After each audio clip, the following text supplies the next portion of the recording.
Hello friends, welcome back to the helping side. Friends, आज मैं आपसे एक इम्पॉर्टेंट टॉपिक पर डिस्कस करने आई हूँ।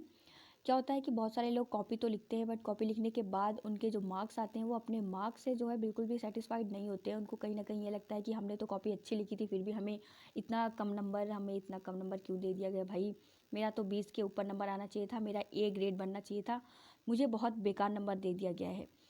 तो देखिए, ऐसा होता क्यों है। एग्जामिनर हाँ, मान लीजिए कभी कभी एग्जामिनर का दिमाग ख़राब होता है। वैसे हम किसी को ब्लेम तो नहीं कर सकते, हमें अपनी तरफ से पूरी कोशिश अच्छी करनी चाहिए।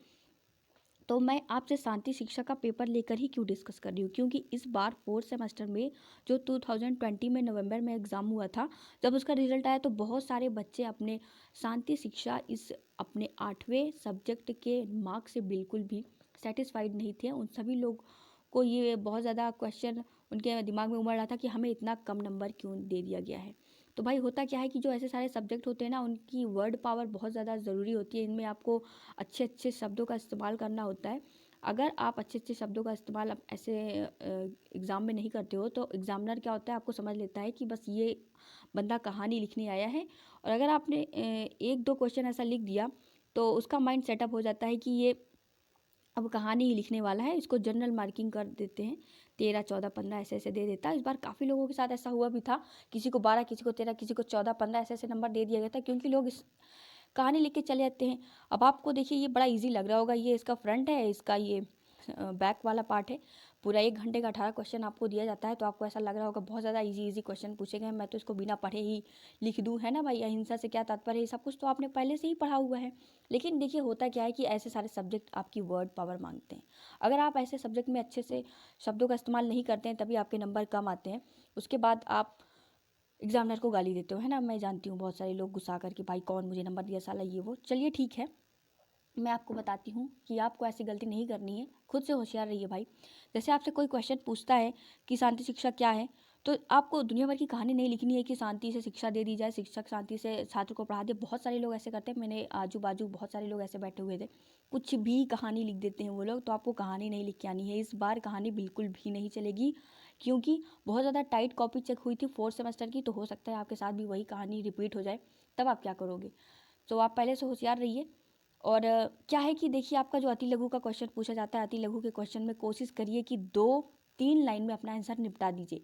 और अगर जैसे पूछा है कि ये युद्ध कहाँ हुआ था, किस सन में हुआ था, तो भैया सिर्फ लिख देना है कि ये वाला युद्ध इस सन में हुआ था। आपको होशियार नहीं बनना, ये वाला युद्ध इस सन में हुआ था, इस जगह पे हुआ था, और इनके इनके बीच में हुआ था। ज़्यादा होशियारी दिखाते हो ना, तभी एग्जामिनर गुस्सा कर आपका नंबर काट लेता है। तो ज़्यादा होशियारी दिखाने की कोशिश मत करना। जितना पूछा जाए टू द पॉइंट, उतना ही आंसर आपको लिख कर आना है। अब जैसे कि यहाँ पे पूछा गया है कि शांति शिक्षा का अर्थ क्या है, तो आपको साफ साफ सिंपल शब्दों में एकदम जो एकदम रिलेट करते हुए वर्ड्स हैं उनका यूज़ करना है। शांति शिक्षा का अर्थ है शारीरिक, मानसिक व आध्यात्मिक विकास की विद्वेष रहित शिक्षा। यही आपको लिख के छोड़ देना है। उसके बाद व्यक्तित्व क्या है, व्यक्तित्व के बारे में आपको जैसे ऐसी कोई परिभाषा पूछी जाए ना, तो अगर आपको साइंटिस्ट का नाम याद है, जिस भी मनोवैज्ञानिक ने वो परिभाषा दी है, तब आपका समझ लीजिए सोने पे सुहागा हो जाता है। एकदम आराम से 1 नंबर दे देगा। इन सब में भी लोग आधा नंबर पा जाते हैं जब कहानी लिख के चले जाते हैं। व्यक्तित्व ये है कि इंसान बहुत ज़्यादा अपने व्यक्तित्व का ये प्रदर्शन करता है, वैसे करता है, पता नहीं क्या क्या लोग कहानी लिखते हैं। मेरे बगल लोग ऐसे बैठे थे, तो मैं उनका देख के बता रही हूँ, आपको ऐसी कहानी नहीं लिखनी है, टू द पॉइंट ही लिखना है भाई आपको। जैसे कि आप देख सकते हो, शांति स्थापित करने में शिक्षकों की भूमिका बताइए, तो शिक्षक छात्र को ये संदेश दे, वो संदेश दे, ऐसा ऐसा कुछ मत लिख देना भाई। एकदम काम काम की बात लिखिए। जैसे कि इसमें लिखा हुआ है, ये कुछ ऐसे वर्ड्स हैं, आप देख सकते हो, ये सारे वर्ड्स पकड़ के आपको लिखने हैं। ये सब रट लो। अगर अभी भी आपके पास टाइम है, आपका एग्ज़ाम है, फरवरी में आपका एग्ज़ाम होने वाला है, आपके पास अभी 1 हफ्ता है, अच्छे से पढ़ लीजिए। 1 हफ्ता क्या, 3-4 दिन, 5 दिन रह गए हैं, आई नो। अच्छे से पढ़ लीजिए। तो ऐसे से आपको क्वेश्चन में एक अच्छे शब्दों का आपके पास संग्रह होना चाहिए, शब्दकोश अच्छा होना चाहिए। जैसे कि ये है भाई व्यक्तित्व। व्यक्तित्व के 5 प्रकार होते हैं, आपने अगर पढ़ा होगा तो आपको पता होगा। खुलापन क्या है भाई, बहुत ज़्यादा जो फ्रैंक रहता है, मतलब ये तो इंग्लिश हो गया, आप लिख दीजिए बहुत ज़्यादा खुले विचार के होते हैं। ऐसे व्यक्ति दूसरों से बात करने में हिचकिचाते नहीं है। खुलापन, आपने जो महसूस किया वो आपको नहीं लिखना है भाई। जो उसके शब्द हैं, मनोवैज्ञानिक क्या मानते हैं, आपको वो चीज़ लिखनी है।